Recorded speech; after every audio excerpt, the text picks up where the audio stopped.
All right, everybody. I hope everybody's doing well. Thank you so much for checking out the video. Hello to the new subs, the old subs, to the hate watchers, those just dropping by, all that kind of stuff. I appreciate it. I am on my way to a destination. I do not hope to be driving for long. I know that people are constantly getting on me about this driving, but I hope to be in the destination soon. But I wanted to get this in because I wanted to have a conversation, and I wanted to, discuss something I think is really important. So I'm going to put up a screenshot here of a lady who asked, I think, was a really good question. And the question is why didn't men join together across all the states to try to fight back and fight for their rights? So this is a good question. I thought about it a little bit, and I already had my thoughts and probably some things that I had read along the ways and read along the lines, but I wanted to try to give it a little more nuance. You know how I do. If you don't, well, now you do know how I do. So this might be a tad bit academic. I'm going to try not to use big words and all that, but I want to give my thoughts about this. So men's rights movements, MRM, men's rights movements or men's rights activists, MRAs, started in the 1960s, 1970s, right? Really picked up steam in the 70s and of course 80s and 90s, and it was in a large way in response to feminism, what was going on in the feminist movements, right? The women entering the work, not only the work environment, but some of the things that the men right activists were fighting against because they thought it came at the expense of men. For example, unfair practices which continue on today concerning court procedures, civil court procedures, men and women getting divorced, child support court, things along those lines. That was one big sticking point. Another was the violence. Men have often been labeled as violent, but there's been no real, that I could find. Now, feel free to send me the information. Stipulation. Now, I think stipulation is the wrong word. No real proof of the ubiquity of violence. Now, during the men's rights activist movement, 60s and 70s, there was the men, in large portion, did almost acquiesce to that and say, okay, we can kind of go along with that. So men's rights activists also said, well, listen, if we're going to talk about male against women violence, which I'm not advocating for, by the way, if we're going to stipulate to that, then we have to stipulate to the fact that women are often violent towards men. That stipulation has never been given. Although in modern research, more modern research, there has been a much analysis indicating that women are just as violent, if not more violent, than men, because they start a lot of the violence that goes on is in bidirectional violence. It's many times the women are starting it, right? So there's all kind of information on there about that. All right, so this is two of the things that really men's rights activists kind of noted. From there, I would say that the men's rights activist movement really kind of morphed into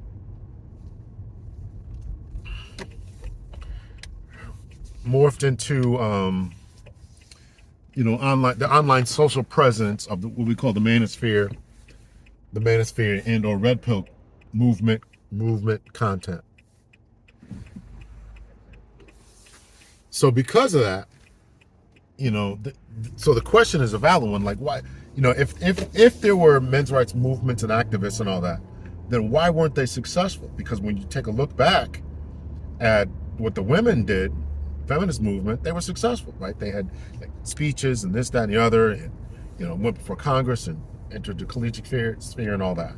So we have to take a look and see why they were so successful, while the men's movement was deemed unsuccessful. And I'm going to point to, and I did a little bit of research, and I don't know if I'll put in some screenshots because I did it on my computer, and a lot of times I do research on a phone, I can just screenshot it. So I don't know. I don't know if I'll do that here. I did read a couple of blogs, and I did read a couple of academic papers. I'm not claiming to be an expert in this, but this is something that that does interest me, because I have a son and because I have a daughter, and I want both of them to live their both best lives, and so I want my son to have the equal and best chance that my daughter has, and vice versa. So there's three aspects that I think that we can point to why the men's rights movement was not as successful, or is not successful even till today, although I think it's starting to some things are starting to turn, is because of three real factors, and maybe even four. First factor is the changing financial market, right? Women entering the marketplace caused a financial boom. So finances being the market, finances being court appearances. That's number one. Number two is kind of similar, and that's the deindustrialization of the inner city. Number three is that ladies entered into, and these are in no particular order, the ladies entered into and they took a hold of what I would call the professional spaces, i.e. college courses, the universities, etc. And because of their entrance into those spheres, they were able to dictate, and they were able to leverage their power and change the academic course loads and things. And then of course they had access to politicians who wrote the laws, etc. And the fourth is I'm going to say is shame. So I don't, the fourth is I'm going to say the fourth I'm going to say is shame. So first, when we took a look at the academics, right? So women entering the workforce really kind of changed the game. It's concerning, the monetary market forces that were going on. Women are known to be more larger spenders, right? So them entering the workforce, having their own credit cards for the first time, etc., it was a boon to the economics of the United States and in most Western countries. So, I mean, that you can just imagine what that would be, right? So whatever billions or trillions of dollars they added to the economy by them now being in the workforce, them buying their own cars, running up their own credit cards, buying new outfits for work, going to school, going to college, all that was just a boom. So nobody's going to give that up. Same line concerning, this could be a fifth, but I'll call it a slash, right? It's the economics of divorce, right? Post 1960, once no fault divorce came into effect, so I think the number is divorces shot up 700%, if I'm not mistaken, if I'm remembering correctly. It's huge. Lawyers get paid, courts get paid. There's judges get paid from child support, enforcements, judgments, etc. Economic boom. It's a big deal, And then you want to try to counteract those types of those kind of forces. That's going to be a hard task. It's going to be difficult, right? All right. So at the same time, continuing on with the economic thing is the deindustrialization. A lot of, I don't want to call them lower tier men, but a lot of average men, right, who weren't as studious, academically, could still at one time go out there and just get a job and just be able to support a family. That days were gone when the factory jobs were shipped overseas, etc. In particular for black men. This is a big deal, right? So now with the rise, with the elimination of that type of economy, you get the rise of more business suits, and who's more well suited for that, right? For working in these different types of environments, secretaries, and then eventually moving up to become their own bosses and stuff. It's ladies, right? So it's again another, you want to counteract all of what's going on. Meanwhile, the tax base is going on. You think politicians are going to stop their tax base? They're not going to listen to that. They're not going to listen to you. Third, as I said, that's going to be a lot shorter than I thought it was going to be. I thought I was going to have to really, really kind of elaborate on this. But third, I can never remember which entrance to go in at. third is the entrance into the professional spaces, as I mentioned, and that would include the collegiate universities. Uh, Coincidentally, I am on my way to a seminar that is being given at a university that I teach at, where they're going to talk about misogyny. What does that look like? That's why I wanted to kind of do this video. So then we get to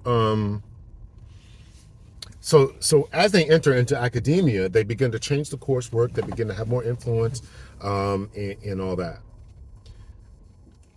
So these are, again, they're making their ways and headways into these different environments, and making strides and doing what they got to do in order to advance their options.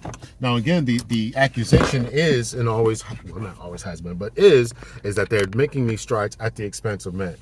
And there's a lot of work being done. I'll put up some books that I'm currently reading, dealing with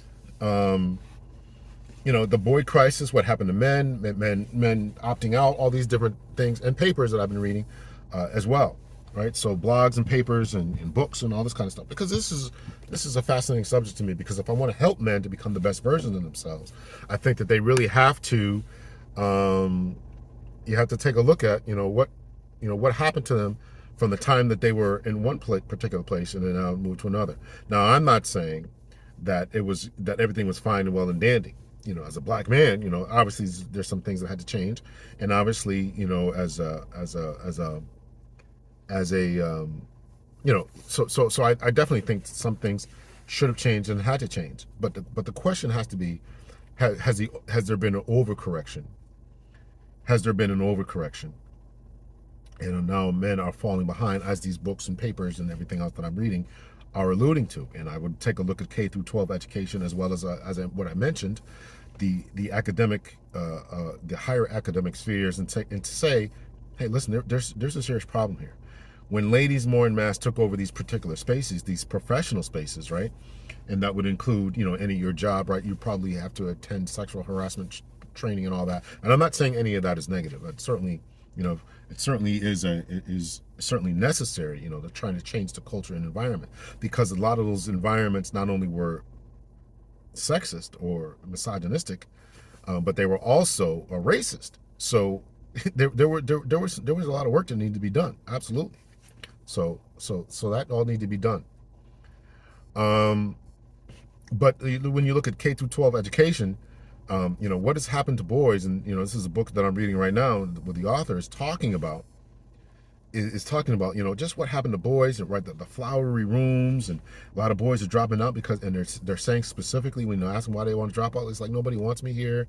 And this is ties into the industrialization argument that I gave before, is that when boys don't see, okay, if I graduate from this high school, then I can go get me a job, then that is an incentive for them to continue on with their education. Well, that incentive is now gone. So they're like, all right, well, there's nothing for me when I graduate. I'm spending my time here doing something, or doing nothing, when I could be out in the real world doing something. So this is something that had to be looked at, or has to be looked at. Another point is the shame factor, and this is all tying into why I think that the men's rights movement, the red pill space, and all this type of manosphere and all that has not been successful in advancing their mission. And I'm going to tie in this is going to bring into the red pill space in the manosphere and all that kind of stuff, right? There has been a shame in it. Now, I read, as I mentioned, a few blogs. You can't really take blogs seriously. That's why I read academic papers as well. But even in the blogs, it comes off as these type of men are misogynistic. And some of these blogs were written by men. These men who are men's rights advocates are nothing but losers. They're incels. They can't get women. They're mad. They're losers of some sort. And these are the exact words, right? They haven't been trying hard. They need to get themselves together, in all this type of language. These are in blogs. So I think that has also been going on in the academy as well. By the academy, I mean college, higher education. design classes, right, I always include something that's race related and or female related, right? Because I don't want. I think it's true and correct that we should not just look at all the men, particularly the white men who've done whatever in the field of criminology, for example. And you have to take a look at other people. And we take a look at female criminal justice statistics. Why women on average commit less crimes, and how are they punished and treated by the criminal justice system. So I examine all that, right? So I think you got to be fair in your examination of all this. But on the other hand, you can't create an environment where that is hostile towards maleness. And if a guy is going for his master's degree or for his PhD or for his doctorate, if I don't think it's the committee members or the chair's job to say we're only going to entertain this. Continuing with the shame aspect, so there's shame that comes from the academy. There's shame that comes from the blogosphere, I would say. Shaming men, saying that they're losers, that they're weak, that they can't do it. And this would even continue on with what I talked about. One of the first things I talked about is that when men are talking about the domestic violence statistics against them, they're seen as weak. And I can tell you this as being a former police officer, right? What do you mean your woman's hitting you? What do you mean by that? We had to be trained out of that. I was going through trainings to get men trained out of that line of thinking.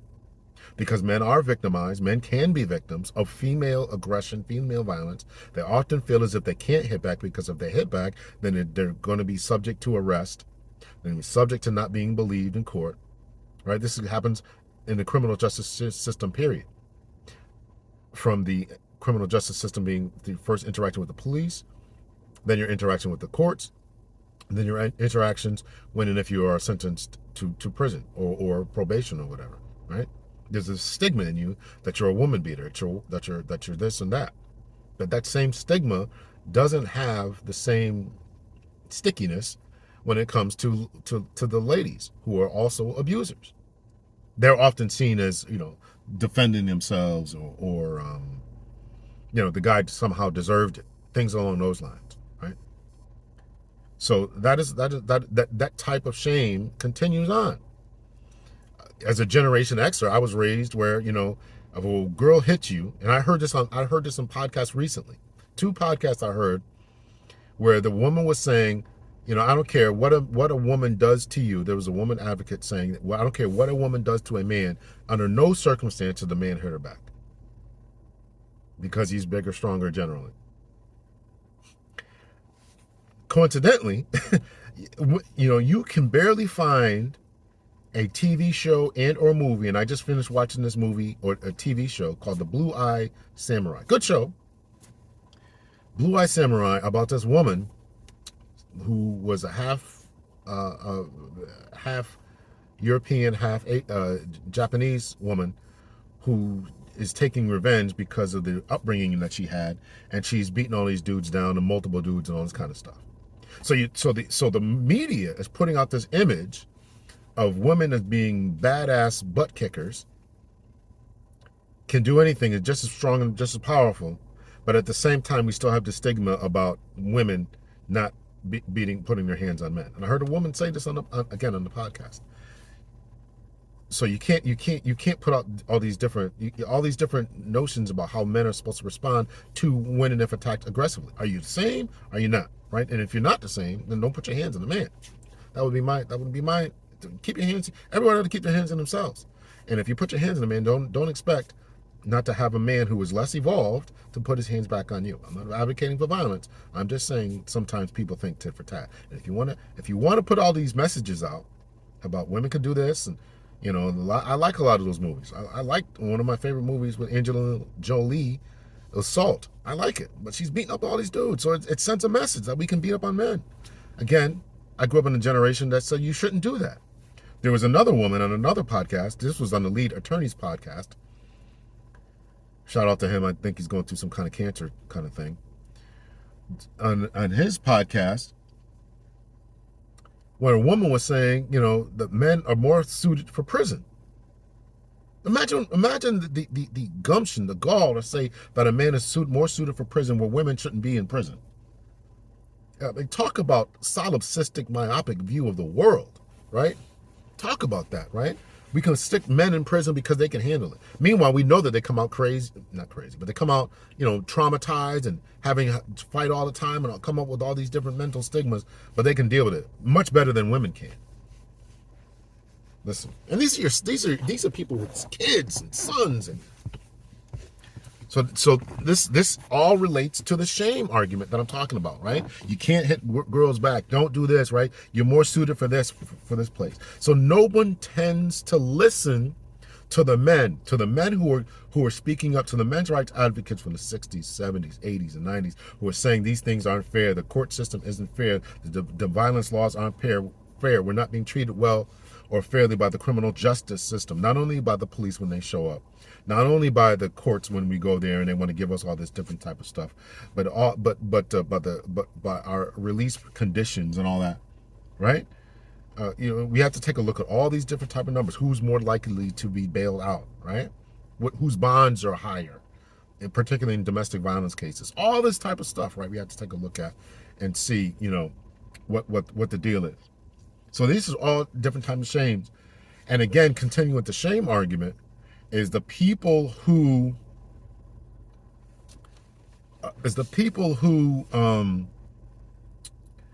are men who are writing these articles that I read, these blogs. Again, can't take them seriously. I don't know the credentials. They're probably just writing.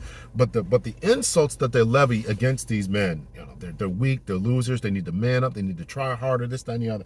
And listen, I advocate for men becoming the best version of yourself. Before you look at what the world isn't doing and how the world is treating you poorly, make sure that you are doing everything that you need to be doing. Are you passing your grades? Are you exercising? Are you working out? Are you eating right? Are you working on your self-esteem? Are you working on your self-image? Are you working on your mental development? Are you educating yourself? Are you becoming the best version of yourself from soup to nuts, from spirituality to emotionality, psychologically to physically? Are you doing everything you need to be doing? And if after all that, if you can now say, listen, I'm still not getting a fair share, then I think that we ought to be able to listen. So this is some of the argument as to why the men's rights advocates are not as successful, because of deindustrialization. We still don't have anything to go back to, because of the changing landscape concerning who's teaching at college and through K-12 education in a more feminized manner, and men are being not so much excluded, but there is not an inclusive environment to men, right? Particularly, as I mentioned in the book that I was reading, right? If you walk into a classroom, it's all flowers and all this kind of stuff. Well, that's not a place where men are going to thrive. If they would have more, as the author was saying, if you would make it more inclusive to men, big animals or rocket ships, or things that are big trucks and stuff. If they had those on the wall, then maybe that would be a more inclusive environment. If the reading material, the reading literature wasn't that way. And looking back, I never read. Looking back, listen, I was probably dealing with a lot of that myself, because I can remember I was I was a smart kid, so I was in some of those advanced class, right? We were reading garbage, man. I mean, I don't want to read this. I don't want to read it. So sometimes I wouldn't do the work. I'm not reading that. This, I don't even know. Flowers for Algernon and all these different classics. I can't even think. They made movies out of them. I can't even think of them. Tale of Two Cities or whatever it was. I can't remember. But none of that stuff appeals to me. So I think that maybe literature classes ought to be able to open it up to things that are more cohesive or more conducive, more thought-provoking, attractive to men, to boys. And that would probably interest and pique their interest a little bit more. So those are some of the reasons why. And the biggest one is finances, right? Any type of divide, you got to look at who's profiting. So this divide between men and women, this divide between feminism and more masculinism, that's a new phrase by Dr. T.S. Johnson. You got to take a look at who's benefiting from it. And again, I think I made the argument from a deindustrialization platform, from an economic platform, or point of view, I should say, is that the government has no incentive to be more inclusive to men. Everything is going well. If things don't go well, we can get them in child support. You still got to pay these. You still got to pay. Divorce is a multi-billion-dollar industry. Lawyers are becoming millionaires behind this. And the last one is shame. Not only shame from the women who are saying, "Oh, you just want to keep your misogynistic ways. You just are mad that we're taking power." Right? It's a type of shaming language, but also from the men who are shaming them, from the criminal justice system is shaming them, from the men who are upper level saying you're just not trying hard enough. Right? You don't want to be seen as part of a men's rights movement, right? More women on your bosses, right? So can you really speak out about what's going on, and can you show up at this rally? Can you show up at this function and all this type of stuff, right? It's a shame. It's a shaming tactic. Well, women in that case have nothing to lose. They're already not voting. You're already not sitting on juries to the greatest extent, right? You're already not participating in society, so you have nothing to lose. But the men do have something to lose. Okay, we're going to hold against you. You're really not going to get your kid, right? Imagine going to court and saying, oh, he's a part of the men's rights group, and they're a bunch of anti-feminists, and they just want to drag us back to the Stone Ages. A judge would probably, let me put this on there, would probably hold that against you in your civil courts, in your civil divorce case. They probably would be subject to being passed over for promotions and or fired. Probably, all these things that could happen to you as a man because you were in this place, and now you're being held back. So that shame is probably, it's definitely in the literature, but I'm saying that it's probably another reason why men refuse to collectively, overwhelmingly, stand up for their rights. You got to advocate for men now. I think it's time that we take a look at what's really going on with men. I put up some books so you can look at the numbers, you can read the books, you can go through all that type of literature and see what's happening, and ask yourself, and again, we've got to talk to the men who are trying to do the best that they can and give them something for what's after. And this idea that only certain men deserve to be at the upper echelon, I think is a bad idea. It's a bad idea, because you'll have a whole roving band of men who are feeling left back, and they're going to revolt. They're going to revolt. And I think part of the revolting has already started. Men lying flat, men going their own way, the Red Pill movement, the Manosphere movement, and all this type of stuff, right? So I think that's all part of it.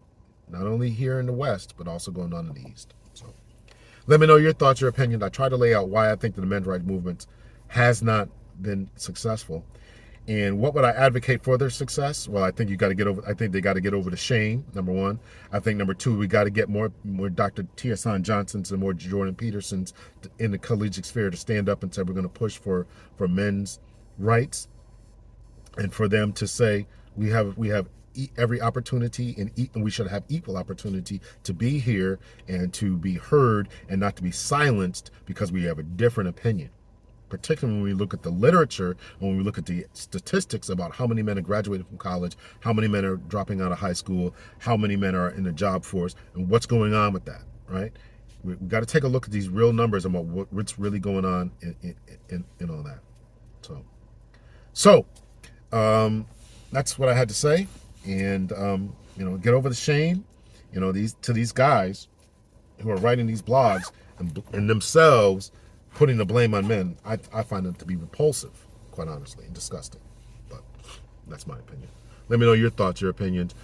I can't wait to read the comment section by the people, by some feminists. I'm not bashing feminism, but I am standing up for men and their ability to move forward in the world and have the same opportunities as everyone else.